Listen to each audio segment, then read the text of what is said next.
Tonight, roughly 3 dozen elderly and disabled people living in a downtown Raleigh apartment could find themselves homeless. That's right. Winters Haven's new owner says he will no longer accept vouchers. CBS 17's Amy Cutler first reported about this last year. She is there live tonight getting answers. Amy, it's a fast approaching deadline, so what are the tenants doing? Well, at this point, there is no easy answer for them. Here in the parking lot, the dumpsters are out. Renovations on the exterior of the building have already begun. Still, many of these tenants have nowhere to go. I need a place to stay. Marcia Walker finds herself in a tough spot. I don't have nowhere to go. She doesn't want to have to live with her children. I want my own place. The place she's called home for the last 8 years, Winters Haven, has a new owner. That new owner will no longer accept federal subsidies, meaning current tenants will have to be out by August 23rd. I don't think it's fair, and you should extend it and give us more time than that. They just want to kick us out like we're nothing. What about them when they get our age? It's hard for us to find somewhere to go. Tenants gathered in front of the East Hargett Street complex, hoping to get the word out. It ain't right. The property manager, Trademark Residential, says it's trying to help. Since the change was first announced back in June of 2017, they tell us 23 people have relocated. They estimate there are about 30 people left who still need to find a new place. There is a shortage of affordable housing, but this voucher will give them an opportunity to compete in the market. The Raleigh Housing Authority confirms tenants at Winters Haven applied for those vouchers back in March. They still haven't heard back. We have applied for the funding to administer vouchers to them. They're enhanced vouchers, so they'll take those vouchers to find landlords in the area that will accept it. I done filled out applications everywhere. Now, the Raleigh Housing Authority tells us that those vouchers should be available soon. No set date just yet. Meantime, once those tenants get the vouchers, they still have to find a landlord willing to take it. Live in Raleigh, Amy Cutler, CBS 17 News. This is certainly going to leave a lot of customers concerned. Primo Pizza says that rat poison never made it into anyone's food. They tell me the health department came by earlier this week and gave them the all clear. I brought up a bucket of cheese from the batch that he cut. I put it here. I fluffed it up like I normally do. Garol Beiser, the manager of Primo Pizza, says he noticed some brown pellets mixed in with that cheese. He checked 5 other tubs. 3 of them had the same pellets. It happened Saturday morning. Beiser says he went online and determined it was either poison or supplements.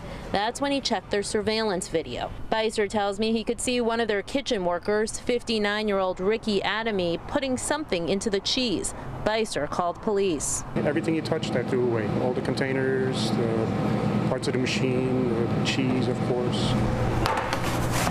Are there concerns that he might have done this before? There are concerns, but reassuring them that I actually went back on the surveillance. Our surveillance system goes back a month, and I don't see him doing anything like that any other time. Police arrested and charged Adamy. Beiser says the 59-year-old worked in their kitchen for about a year and that he's never had any problems.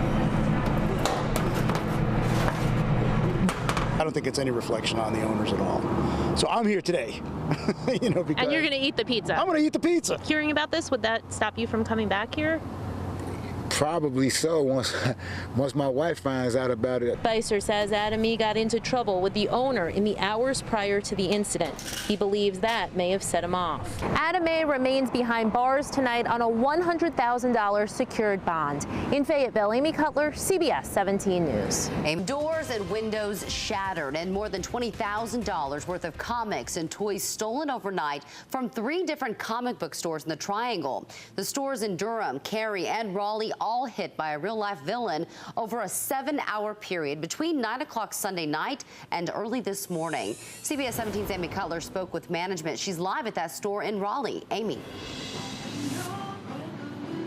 Yeah, Angela, store employees tell me they could not believe how brazen this guy was. They've got a surveillance camera and motion detectors. Still, it didn't stop this guy. Why steal from us? Ultimate Comics has lots of masked bandits, but most of them are contained to the pages of the comic books they sell. Now they're dealing with a real-life one. It was an attack on not just our store, but the local comic book store is a community. It's just terrible to hear that somebody's capable of doing something like that to a place you really care about. Employees say their Durham store was hit first. It happened late Sunday night. They tell us the thief forced his way in through a door. Then he headed to their Cary store, where he got in by smashing the front window. Then finally this morning, the Raleigh store was burglarized. Surveillance cameras captured this image of the villain. They say he went in alone and was after Some action figures that we sell, they're sold by Sideshow Collectibles. They're called Hot Toys. each of them worth a couple hundred to several $100s. They estimate the stolen items and damage at about $20,000. They say it doesn't appear to be an inside job. We feel pretty confidently that more than likely it wasn't internal or a former employee.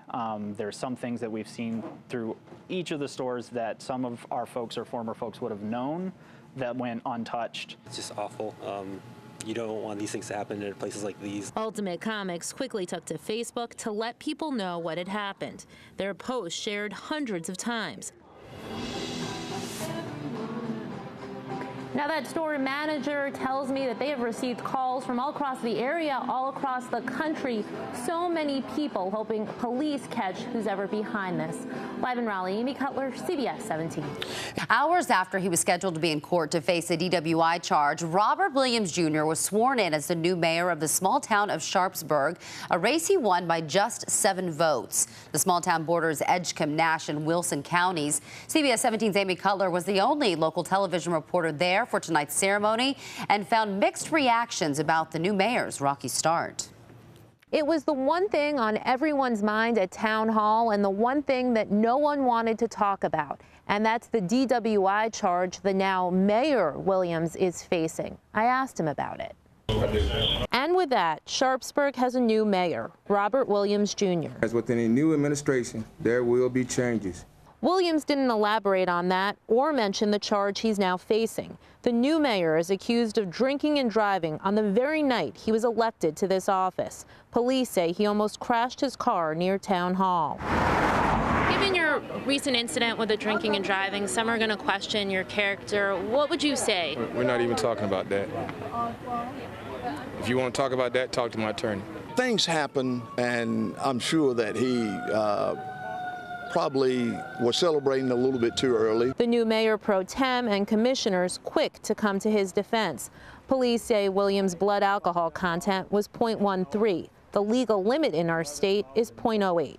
Everybody makes mistakes, and I don't think we should be quick to judge. In this small town of about 2,000 people, opinions were mixed. I don't think it's right. Anybody can take a drink and make a mistake, but not holding that against him. I don't think they should have gave it to him. Williams won by just 7 votes. As for his court case, it was continued. In Sharpsburg, Amy Cutler, CBS 17 News.